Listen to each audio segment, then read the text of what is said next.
Okay. Download these two things in the morning. There's an Orville one and now the Enterprise one. It's late. I'm not downloading them. I'm just gonna on the computer for now. This is Star Trek Stranger Worlds, and the episode is called. That was a weird title. All Those Who Wander. All Those Who Wander. Sounds like part of a Christian song, but it's not. There was a episode of Strange Worlds that there are actually two that are very similar to this story. There's Critical Vitriol, the one where they're on the haunted station.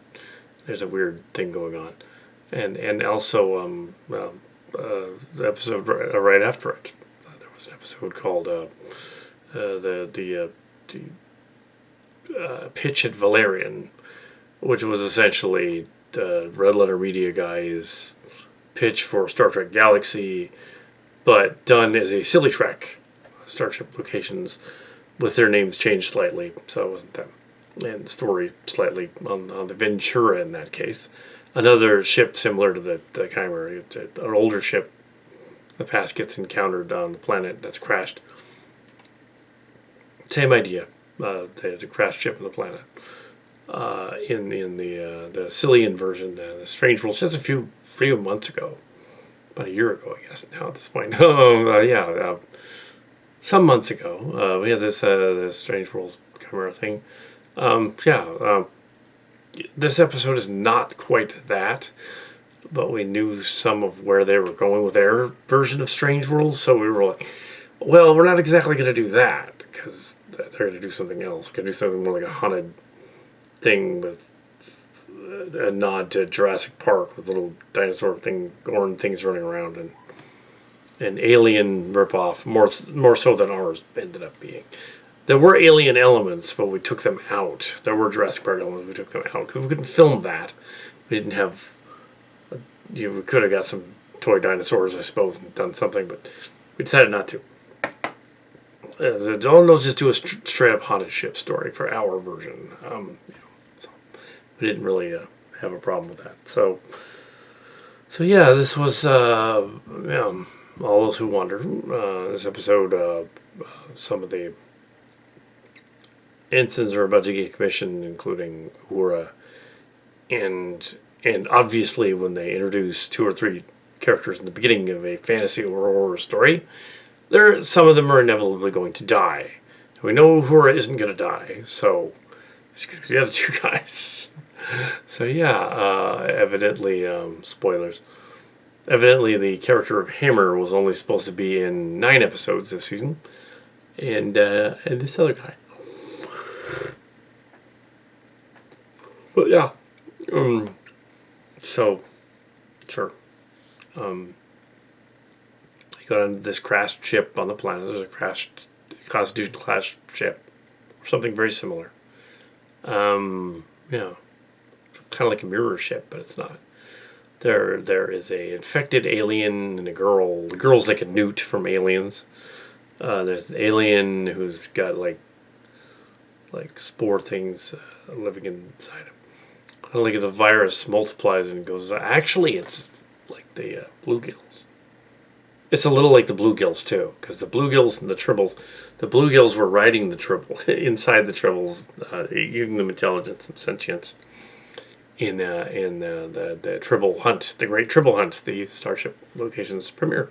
So it's like that too. Yeah, it's a lot like that. There's a guy on a ship, and there's a thing like that. Well, they also had the David Gerald script to play with, so they didn't in this case. Ours was truer to his script than this one was. They were thinking of aliens in this case. They were thinking of spooky dinosaur thing because Jurassic Park. They knew when it was going to come out at the same time as Jurassic Park World, so they're like, oh, do that. It's not a precedent. It has been done before.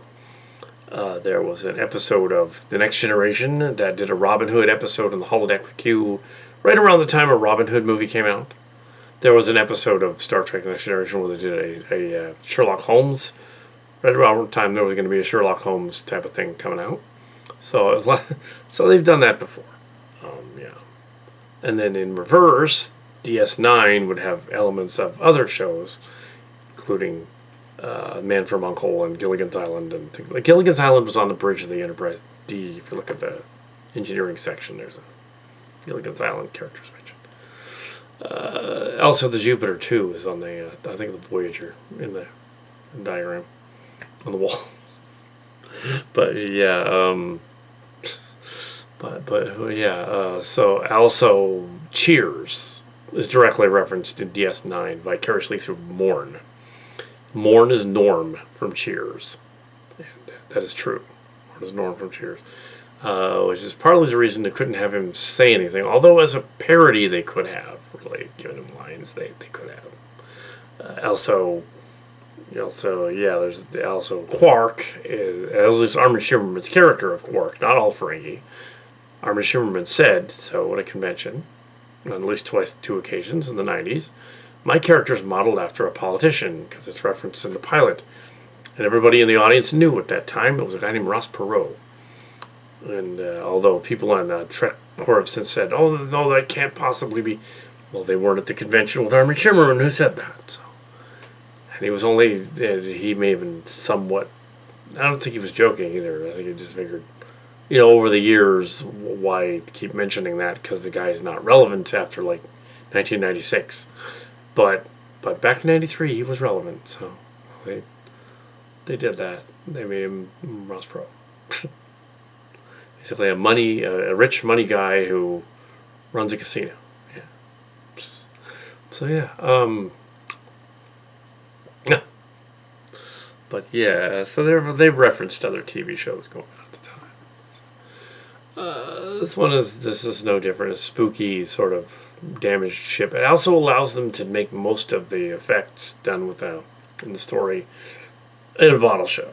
A bottle show is when most of your effects are done in the ship, so they don't need to go anywhere. The last episode was like that too.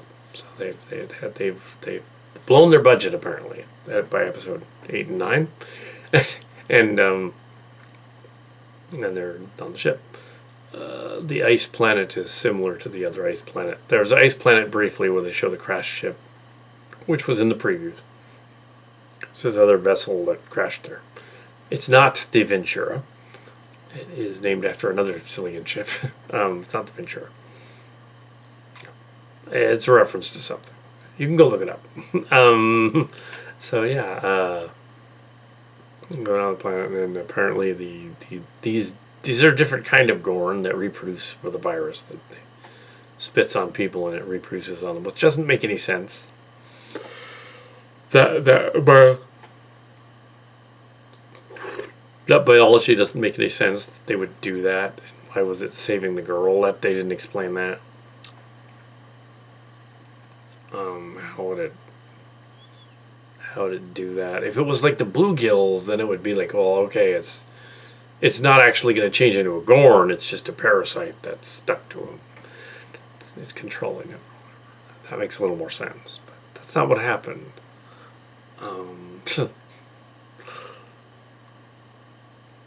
They kind of gave them tails again. But yeah, different from the ones in Enterprise.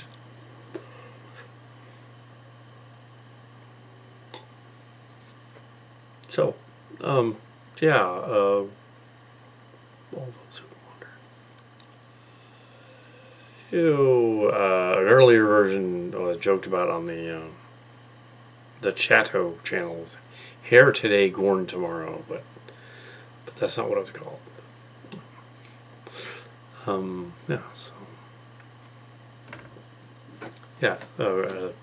More Remarks Cards episode than a Calicat episode. But it wasn't either of us. But it was inspired by some of our stuff from earlier. Well, indirectly. So we're on the same wavelength. Because we don't want to get sued by Paramount. So, not really. Yeah. So, Strange New Worlds. There's just another episode, I think, next week. That's it. And then we'll probably returning to either Lower Decks or probably Lower Decks or the Prodigy. Probably Lower Decks is next. Picard season 3 has already been shot. Yeah, with the next gen cast. Yeah, they're not giving away anything with that yet. Yeah. So, needless to say that they did include Q in the last one, but they didn't do the Chimera story in the last one. It was very close to it. Mark Scarts and I was discussing to it. It said like Mark Scarts hasn't seen it yet.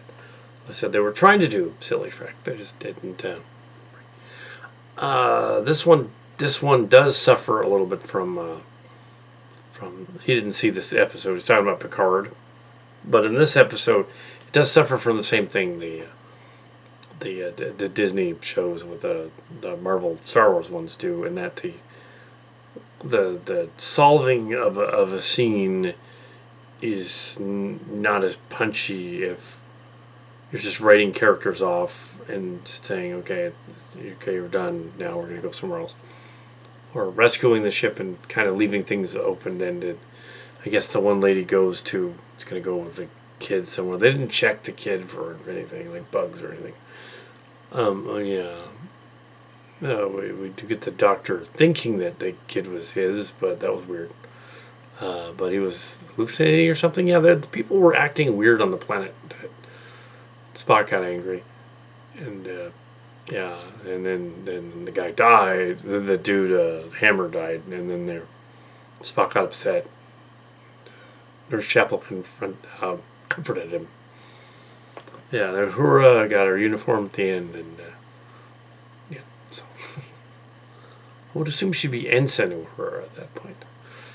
Yeah. Yeah. Anyway, so not a bad episode. It was fine. Yeah, so next week will be another one.